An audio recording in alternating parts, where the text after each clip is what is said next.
Hoy, en Divorciarse a los 40, lo que nadie te cuenta, te traigo a una persona que pilota aviones y pilota personas. Creo que tanto si estás en una situación de divorcio o separación, como si ya lo has hecho o como simplemente estás interesado en tema de crecimiento personal, te interesa mucho el episodio de hoy porque vamos a hablar de muchas cosas con Uri. Vamos a hablar de turbulencias, vamos a hablar de ese horizonte, de alcanzar el cielo.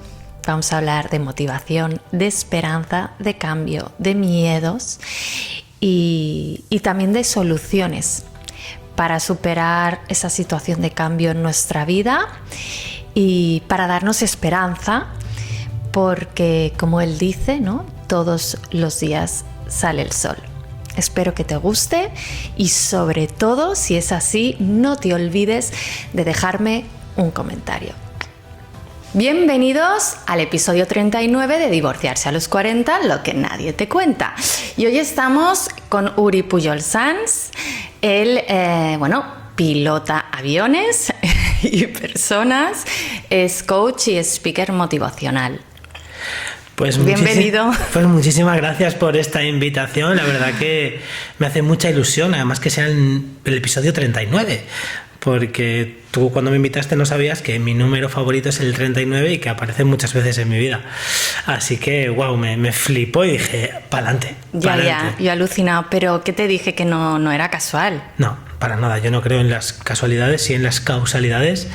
Y me flipa estar aquí contigo en este entorno, en este espacio y, bueno, poder aportar valor al final. Qué bien. Bueno, Uri tiene un podcast también. ¿Cómo se llama tu podcast? Confesiones de Altura. Confesiones de Altura. Y bueno, básicamente yo a Uri lo conocí en un evento de un club que estamos, los dos, de networking y relaciones. Y empecé a escuchar el podcast y me gustó porque él hace como una metáfora siempre relacionando, ¿no?, todo el tema de la aviación con la vida y con el crecimiento personal, porque ese crecimiento personal. Sí, así es. Al final, mi forma de aprender es a través de las metáforas. Yo aprendo muy bien cuando hago alguna metáfora. Entonces, mi experiencia vital en lo que la vida me ha hecho experto es en dos cosas: en la gestión emocional y en el uso del lenguaje. Y la forma para poder ayudar o para poder acompañar es haciéndome entender. Y la forma que me hago entender mejor o que yo me explico mejor es la forma en que yo aprendo mejor, que son las metáforas. Y siempre uso la aviación para el mundo del crecimiento personal. Sí, entonces, ¿y cómo pasaste de pilotar aviones, como dices tú, a pilotar personas? Pues, actualmente sigo volando, sigo trabajando como piloto y lo que me llevó a pilotar personas de alguna manera, al final es aprender a pilotarme a mí mismo. Yo entro en una crisis personal muy grave, muy profunda, en donde me veo, donde yo tengo todo en mi vida, lo tengo absolutamente todo lo que nos han dicho que es el éxito, es decir, soy comandante de aeronaves, soy instructor, voy con etiquetas, tengo un buen sueldo, tengo un reconocimiento social y llevo un departamento a mi cargo, con gente a mi cargo. ¿Qué más puedes pedir? Tengo el éxito que me han explicado. Sí. Y aún así no es suficiente, no estoy feliz, no me siento feliz, porque claro, yo no estaba en mi vida y ahí es donde empieza todo el proceso. Es decir, yo antes de poder salir al mundo a pilotar personas, tengo que aprender a pilotarme a mí mismo. Y ahí es donde los dos mundos se juntan de alguna manera.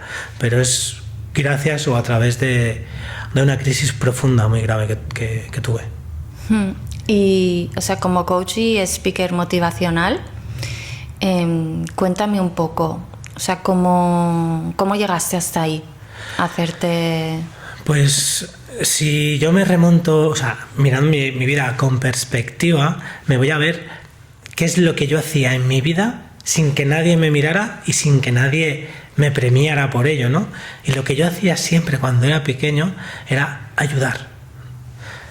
Participaba en campañas de recogidas de juguetes de Navidad para niños que no tenían. Iba a acompañar enfermos que estaban solos en el hospital. Participaba en los grupos de colonias o campamentos como monitor, daba clases de repaso. Es decir, si miro, siempre la componente social estaba en mi vida. pero no le presté atención, porque al final, pues bueno, los lemas familiares, lo que te imprime la sociedad, pues me dirigió hacia un lugar.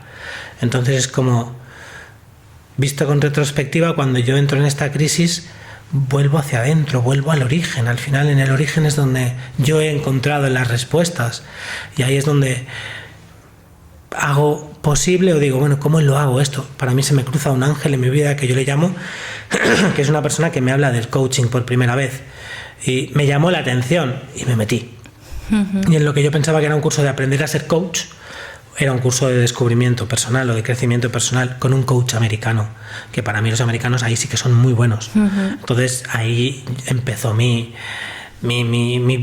bajada al infierno, por decirlo de una manera finamente.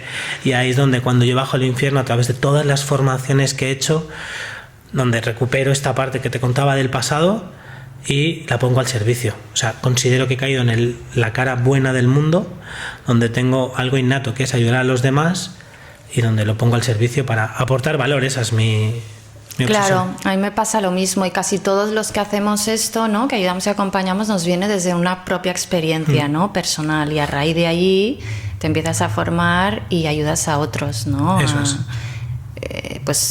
Poniendo esas herramientas que a ti te funcionaron en su momento, ¿no?, para superar.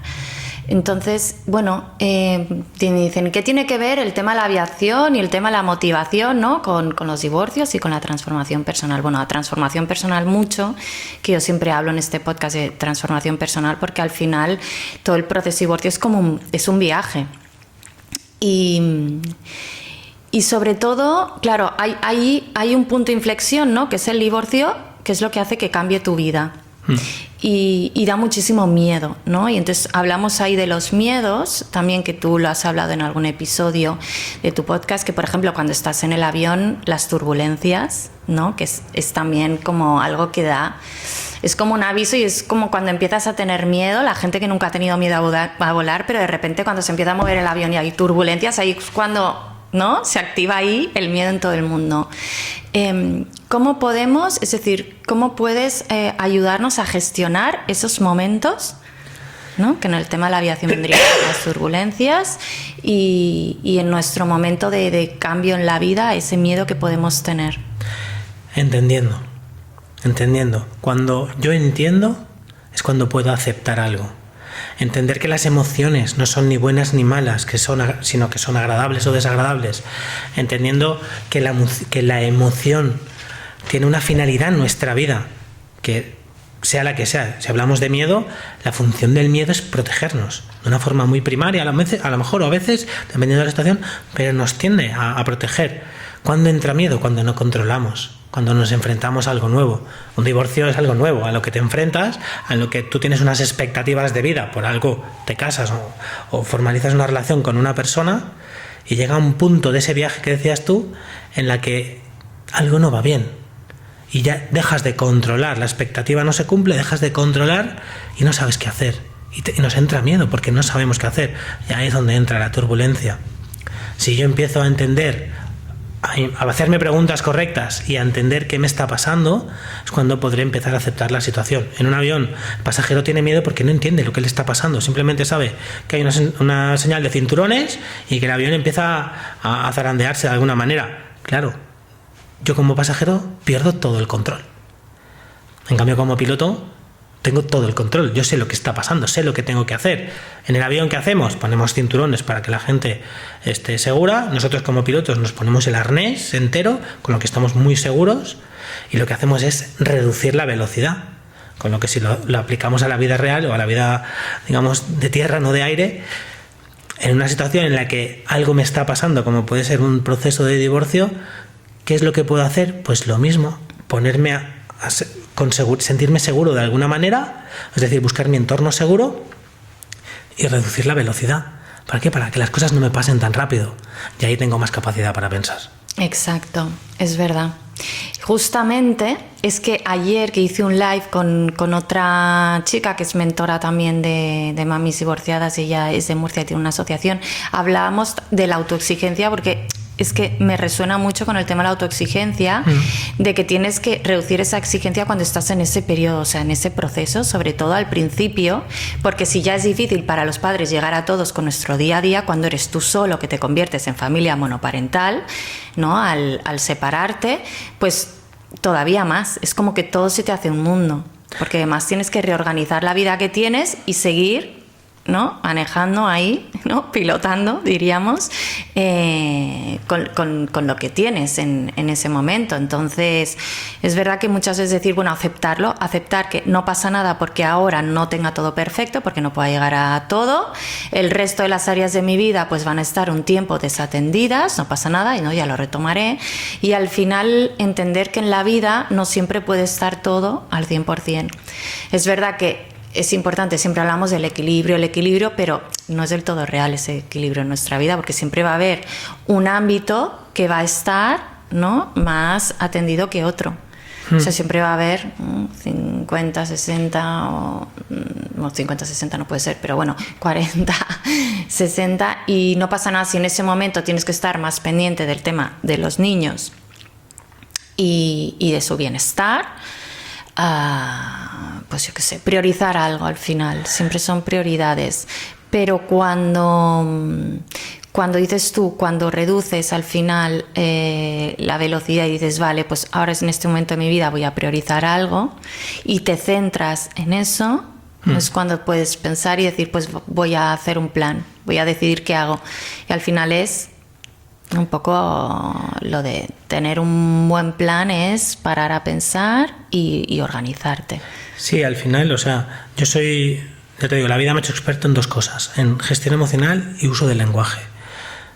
Matizaría algo de tus palabras de cuando pasa eso, tú has dicho no pasa nada, y para mí creo que sí que pasa, por lo tanto, decir sí que pasa y definir qué me está pasando, aunque no lo tenga claro, pero oye, pues me siento triste, o me siento sobrepasada, o me siento... Pero no el decir no pasa nada, porque nos están pasando muchas cosas, y al darle cabida es como le damos le damos espacio a esa emoción. En aviación, porque me gusta mucho, me sale muy bien la metáfora con esto. En aviación hay varios tipos de turbulencias. Las turbulencias que yo sé porque tengo un parte meteorológico y las puedo prever, y las turbulencias en aire claro, que no las sabemos, las sabe el primero que se las encuentra. Entonces, ¿qué hacemos? El primero que pasa por esa zona y hay una turbulencia en aire claro, reporta al controlador aéreo y dice, oye, que por esta zona hay turbulencias. Si lo trasladamos a la vida, qué importante es tener una buena red de apoyo en la que uno pueda expresarse y pueda sentirse no juzgado, sino todo lo contrario, bien recibido. Y también lo que hacemos en aviación es cambiar de nivel de vuelo. A veces hay turbulencias a un nivel, pero más abajo o más arriba no hay. Preguntamos, nos dicen, no, más abajo no hay. ¿Qué hacemos? Bajamos el nivel de vuelo o lo subimos, si podemos. En la vida, ¿qué haríamos? Pues igual en el entorno en el que estoy me trae muchos recuerdos turbulentos. Cambio de entorno durante una temporada porque ese nivel de vuelo, ese entorno tiene menos turbulencias para mí. Hasta que yo esté mejor, hasta que esté más recuperada, hasta que esté más fuerte, y ahí luego ya puedo volver a subir de nivel de vuelo, pero de momento me aparto. Sí, esa red de apoyo que también comentamos, que muchas veces pues eso, o la comunidad, o el sentir, el estar con personas que están en esa situación o han pasado esa situación, porque muchas veces en tu entorno ordinario no te sientes a gusto. No. Que es lo que nos pasaba y a mí también me pasaba. Es decir, vale, sí, tienes tus amigas que están ahí, pero para ti no es suficiente porque sientes como que no entienden la situación. Es que es muy difícil entender algo cuando no lo has vivido. Entonces, o sea, una persona o la familia, muchas veces tampoco lo entienden. No. Cualquier persona, o sea, la mejor forma de entender algo es cuando lo has vivido. Por eso yo cuando trabajo como coach y acompaño, ayudo a poner en duda los límites de la persona, yo lo que hago es ponerme en duda mis límites a mí mismo a través de pruebas deportivas, porque si una persona viene y me dice que no puedo más, yo necesito saber qué significa eso, entonces yo primero me pongo en esa piel. Para mí eso es el principio de coherencia y lo mismo aplica. O sea, es muy difícil que alguien te pueda comprender al 100% si no lo ha vivido. Claro. A ver, hablábamos de turbulencias en la vida y en el avión. ¿Cuál fue tu mayor turbulencia y qué aprendiste de ella? Donde en un avión o en mi vida personal. en la vida? Mi vida personal, en la situación que contaba anteriormente, cuando tenía el éxito y siempre me faltaba algo. Siempre me faltaba algo. Y no lo encontraba y no lo entendía.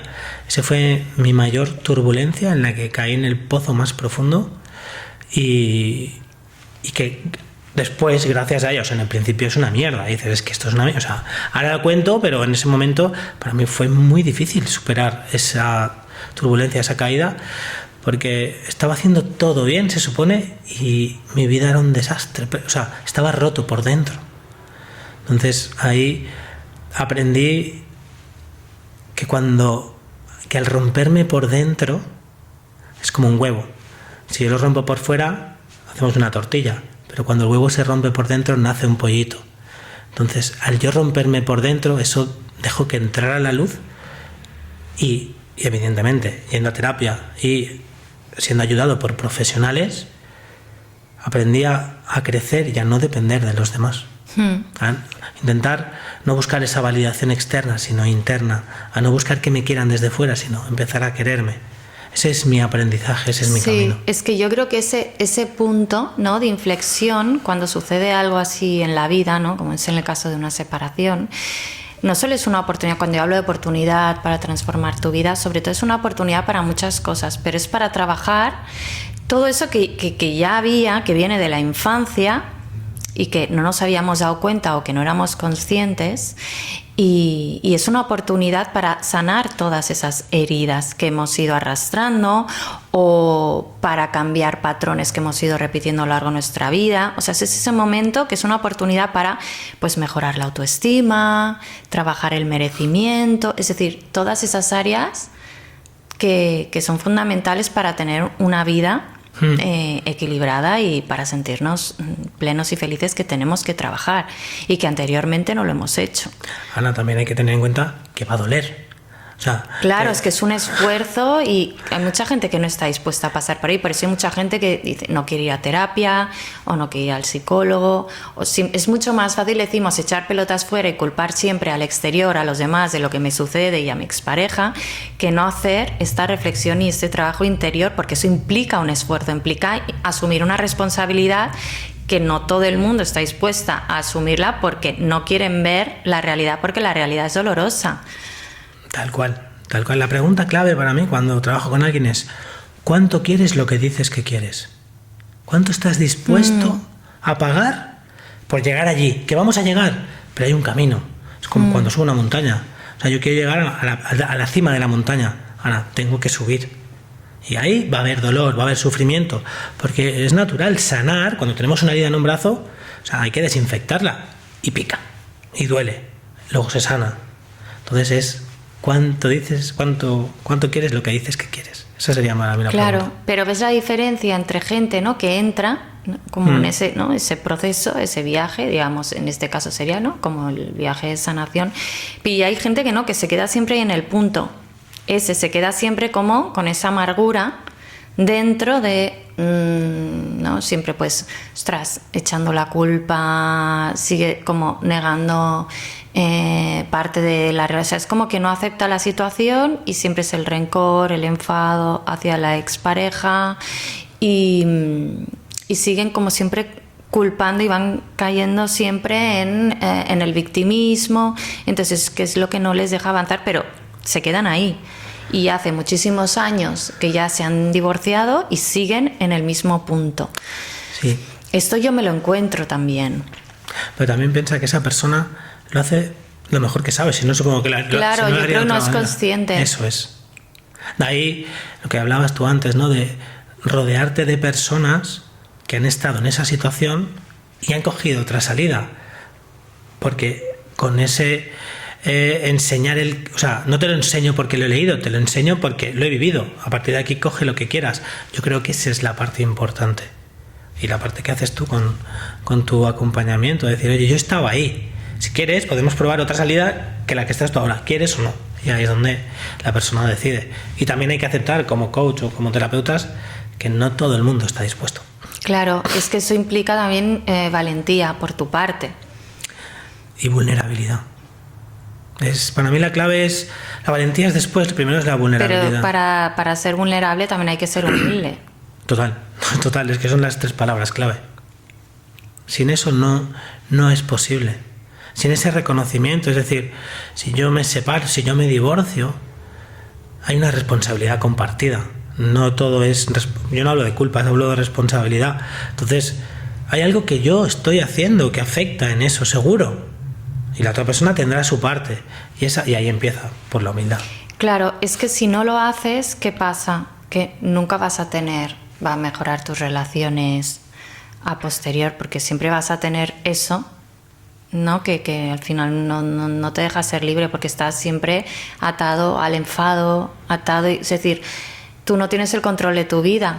O sea, el control de tu vida, ¿no? Lo pones en otra persona, que es lo que a ti no te deja, ¿no? Ser feliz, o no te deja tener, ¿no? un bienestar si siempre estás pensando en... Entonces, claro, retomar el control, ¿no? En este caso, tras una turbulencia, retomar el control del avión, pasa por ahí, ¿no? Pasa por parar, y es lo que dices tú, para tomar buenas decisiones, y muchas veces por acompañarte por alguien que te sostenga en ese proceso, y especialistas también, o hacer terapia, porque claro, hay mucha gente que hace hacer terapia. Por eso está muy bien. También yo tengo algún otro episodio referente al tema del yoga nidra y la terapia Gestalt con un chico que es formador. Y lo interesante de eso es que es una manera de hacer terapia sin que tú te estés dando cuenta, que también puede ayudar, porque hay mucha gente que no está dispuesta a exponerse o de hablar de sí mismo, que les cuesta mucho. Y quiero decir que no simplemente hacer terapia tiene que ser, ¿no? con, yo qué sé, un psicólogo, un coach. Puedes empezar por otras vías también. Sí, o sea, al final no hay un único camino, que esa es la parte buena. O sea, a mí el deporte me salvó. Y no era terapia, o sea, era mi terapia, por decirlo de una manera. Es lo primero que empecé con el deporte. Y porque el deporte genera ciertas hormonas, ciertos componentes biológicos que funcionan al cuerpo y le dan como ese chute de energía. O sea, para mí lo importante es generar acción. En un avión hacemos acciones, siempre que hay una emergencia o hay una turbulencia, ponemos cinturones, reducimos velocidad, subimos o bajamos nivel de vuelo, etc, etc. Entonces, en la vida es lo mismo. Si te quedas parado, ese es el problema. Lo único que te va a cambiar es la acción. Sí, y cuando has dicho lo de la acción me viene a la cabeza lo del tema de la motivación, ¿no? Tú que haces muchos, también haces como programas para directivos, ¿no? Para el tema motivacional. Entonces entiendo que comentarás también el hecho, ¿no? Que siempre dicen lo de la acción precede a la motivación. Muchas veces que no tengo motivación, o también en ese momento que estás en un proceso de separación, que no tienes ganas, estás deprimido o no sientes con fuerzas. Yo lo primero que pregunto siempre cuando empiezo con alguien es ¿cómo te sientes? O sea, para saber cómo está a nivel, ¿no? emocional y de mentalidad, o sea, qué capacidad tiene en ese momento para ver de dónde partimos, qué se puede hacer. Entonces, cuando tú realmente te sientes muy triste, muy deprimido, no tienes ninguna motivación para hacer absolutamente nada. No. Entonces dices, vale, es que lo que necesitamos es empezar a hacer, actuar. Y desde la acción irá llegando la motivación, ¿no? No es al revés, porque normalmente la gente siempre piensa que es al revés, que para hacer algo necesita tener. No. Entonces, bueno.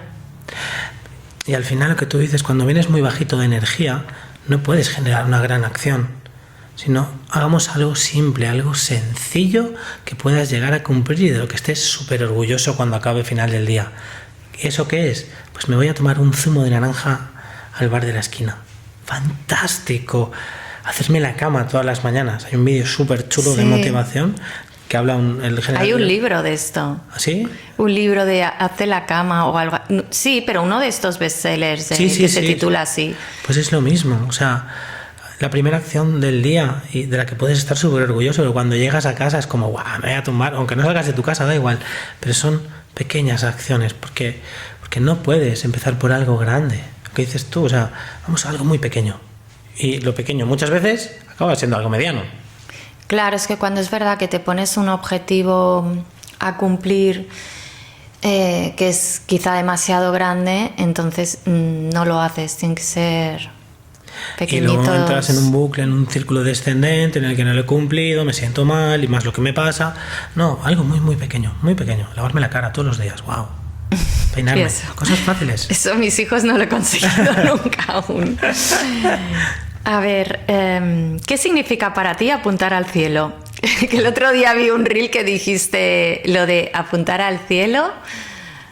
¿Para qué? Ahora no me acuerdo qué hiciste, pero me quedé con la copla. Que cuando todo falla, apunta al cielo. Es decir, en un avión, si algo falla, apunta al cielo. No vas a chocar contra el cielo. Si vas contra la tierra, acabas chocando, pero contra el cielo no chocas, ¿no? Pues es un poquito igual. Yo te invito a ti, invito a todo el mundo que nos escuche, que vayan por la calle y miren al cielo.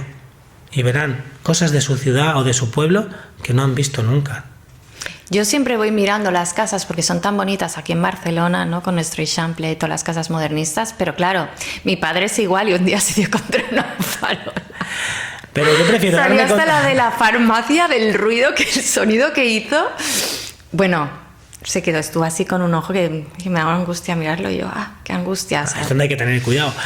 Porque hace lo mismo. Claro, pero eso es lo bueno. O sea, al final prefiero un ojo morado por mirar hacia arriba que no una vida triste por mirar hacia abajo. Porque al final la postura corporal tiene mucho que ver con el estado anímico.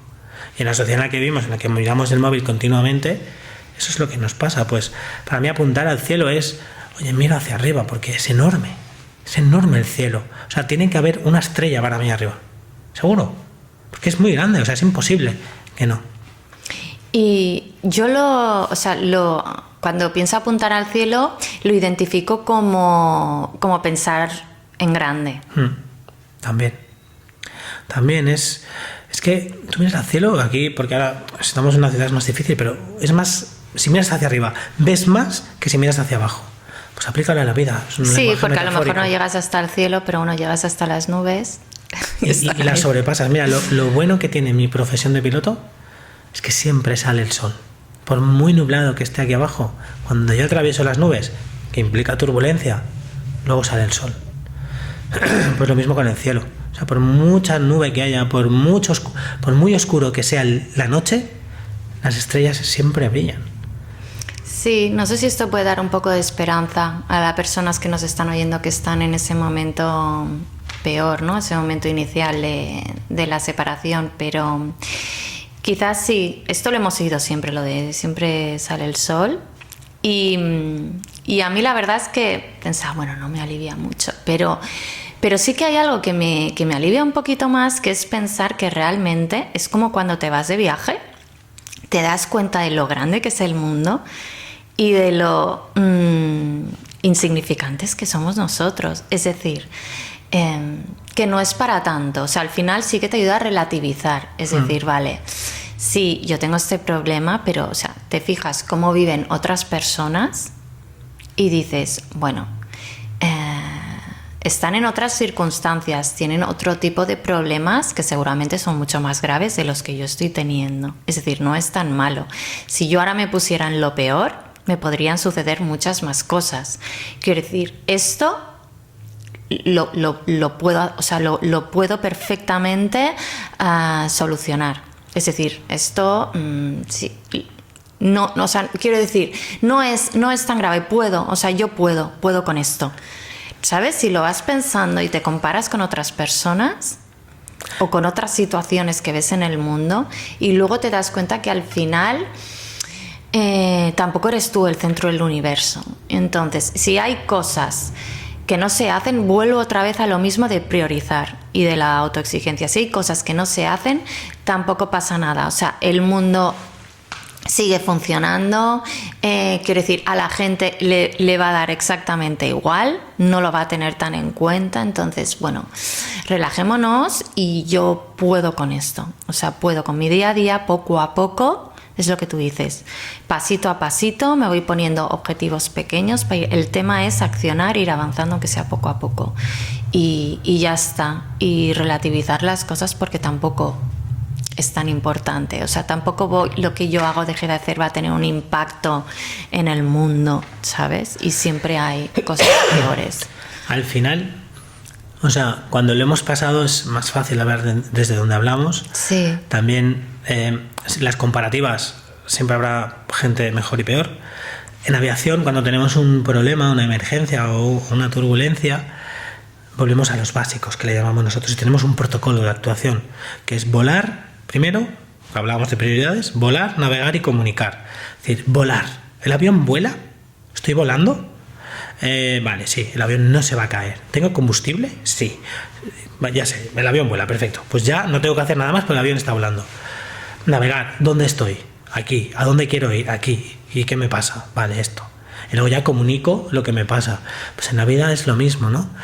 Volvamos a los básicos. Vale, tengo una situación muy complicada y estoy muy triste. Esa es la situación. Vale, vamos a los básicos. Volar. ¿Tengo salud? ¿Tengo un techo? ¿Tengo agua corriente? ¿Tengo comida en la nevera? ¿Tengo una red de apoyo, aunque sea una persona en la que apoyarme? Esos son los básicos. Sí, las necesidades básicas cubiertas que hablamos, porque también yo siempre pregunto esto, ¿no? Cuando estoy con alguien, alguna cliente, lo que sea, ¿cómo te sientes? Y luego vamos a las necesidades básicas, porque cuando tú no tienes las necesidades básicas cubiertas, no le hables a una persona de mentalidad, ni, ¿sabes? Ni emociones. O sea, primero necesita tener eso. Si no está bien eso, es que es imposible que estés bien emocionalmente, no puedes trabajar más allá. Entonces, esto sí que es importante. Por eso cuando el básico lo tenemos, es cuando nos podemos plantear el siguiente, que sería navegar. ¿Dónde estoy en esta situación? ¿A qué situación quiero ir? A esta de aquí. ¿Vale? Pues vamos a trazar ese plan que decías tú antes para ver cómo lo hago. Pero lo que decíamos de las acciones. Oye, las acciones que hago todos los días es que tengo las necesidades básicas, los return to basics cubierto. Si no, ahí es donde hay que accionar. Oye, que no tengo dónde vivir. Oye, pues vamos a buscar esto lo primero.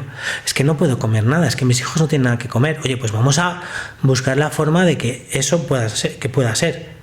Es que no tengo nadie en que apoyarme, pues vamos a buscar esa red de apoyo donde tú puedas sostenerte, donde puedas dejarte caer. Y ahí construimos, y esas son las acciones. Pero ponerlo encima de la mesa, ¿va a ser doloroso? Pues seguramente sí. Lo que pasa que, para mí, si no ponemos esa base, no podemos avanzar. En un avión, si yo tengo una emergencia, pero no empiezo por ahí, puedo tocar un botón que luego tenga un problema más grave. Bueno, Uri, muchísimas gracias. Bueno, llegamos a la final del episodio. No sé si quieres aportar algo más que te apetezca, así. Pues para mí, decirte gracias. Ha sido un placer estar aquí contigo, poder compartir, conocerte un poquito más y bueno, al final, como mi obsesión es aportar valor desde la persona en la que me he convertido a través de mis experiencias y de mis conocimientos, pues ponerlo al servicio. Y sobre todo que si alguien se quiere quedar con una frase en una situación muy complicada por un divorcio en el que esté sufriendo, es que una acción vale más que 1000 intenciones. Entonces, que busque esa primera acción y luego ya construiremos el resto. Muy bien, muchas gracias. Gracias a ti. Si has disfrutado el episodio de hoy, te recuerdo que me dejes un comentario, puedes compartirlo con quien creas que le ayude. También está en YouTube, puedes encontrarme en todas las redes sociales, en Instagram, en TikTok y en LinkedIn. En Facebook me hackearon la cuenta hace poco, he intentado abrir una nueva y sin éxito, porque yo creo que creen que estoy intentando suplantar o algo, porque es como que no me la acepta. Lo he apelado, así que bueno, tengo un poco de problema ahí con Meta, pero espero que pronto solucionarlo. Así que también puedes visitar mi web, descargarte la guía para un divorcio consciente, que es una brújula de supervivencia, y ya sabes que puedes agendar una reserva conmigo de una sesión gratuita para ver cómo puedo ayudarte en este viaje. Puedes encontrar a Uri Pujol Sans también en Instagram, en LinkedIn, y bueno, hasta el próximo. Gracias por hacerte y por hacernos la vida más amable.